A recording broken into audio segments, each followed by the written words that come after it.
Joining us for a couple of moments is State Senator Greg Tarver. Hey, Mr. Greg, how are you today?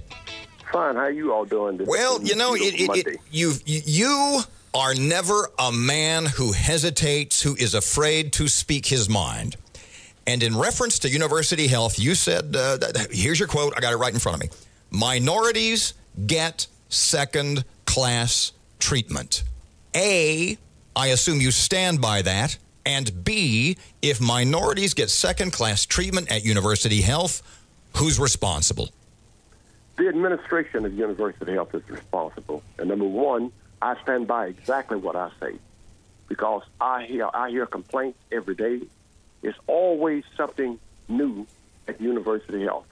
I get about 2 or 3 calls a day complaining about different problems at university health. And the people call me because I'm their spokesman in Baton Rouge. They elected me to be their spokesman. And I'm not going to fail them at all. I go to university health. Let me make this clear to you. All right. I'm probably the only elected official in this city that go to university health. I go there because of the LSU Med School and because they have the best doctors. It's not the employees. We have very, very good employees at university health. It's the administration and how the administration is running university health. When you say they still have elevators out. When you say administration, pardon me, Mr. Greg, when you say administration, and I don't want to put words in your mouth, so you say, like I say, tell me I'm wrong, and I hope I am. Do you mean Biomedical Research Foundation? Correct. Let me say this. This is not the first time I've had complaints. I've had many complaints about university health.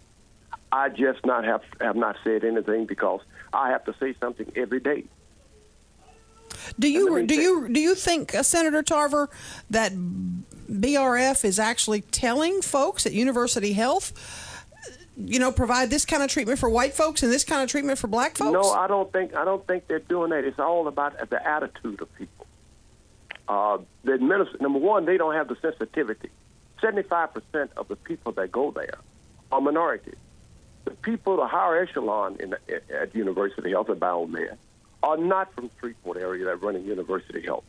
They're from other places. They don't have the sensitivity at all. What kind of rules? What kind of rules do you think that Biomedical Research Foundation is implementing that is using the term institutional racism too strong?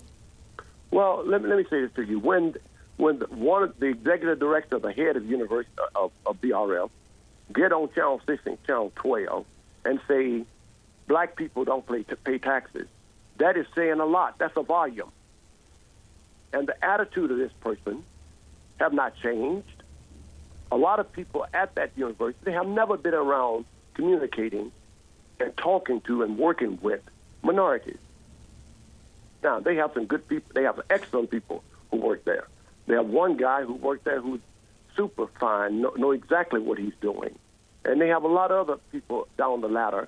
But the high echelon, I don't think they have the sensitivity to deal not only with black people, but poor people. What's the solution, Greg? Let me say this to you. If I had all the answers, I'd be king of the day, but I don't have all the answers to that. I think that LSU Med School should take over the hospital again, and they can do that, and they are confident enough to do that at this particular time, and that's what needs to happen. But they have an MOU. Let me give you an example. They have an MOU right now, and the first payment to LSU Med School they did not make. The second payment they made in part to LSU Med School. You can't let this happen in a business.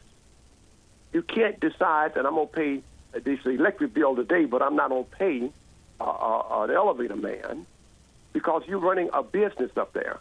If you cannot produce the best, all the materials, let me give you another example. I had a young lady up there in the clinic. They did not have the supplies in the room. The lady went out the room 2 or 3 times to get supplies. And while the lady was out looking for supplies, other nurses were coming in there looking for supplies. See, did they have any supplies they can use?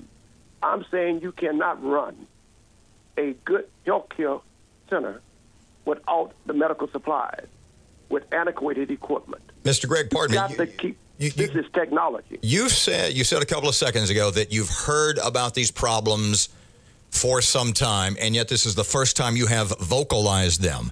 Oh, no, I haven't. No, I have not. This is not the first time. I talked to the governor about it many times. I talked to Jay Jordan about it many times. I talked to the Committee of Finance about it many times. If you go look at the record, every time University of came in front of us, I questioned them about it in finance.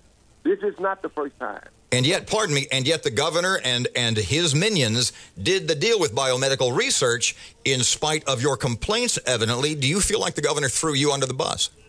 Well, he didn't throw me under the bus. He threw the people under the bus, not me. I'm saying to you, he saw something different. He said, well, let's give him another chance. And he had the right. He's the governor.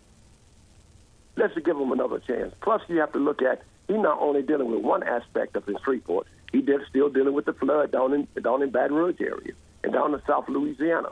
But I'm saying something got to give. Let me give you another example. They got two companies. Biomed owned one company, and one of the guys who used to work with Biomed owned another company. That's double dipping at University Hospital. They doing business with University Hospital. That's what you call double dipping. That should not be happening. It might not be against the law, but it should be against ethics.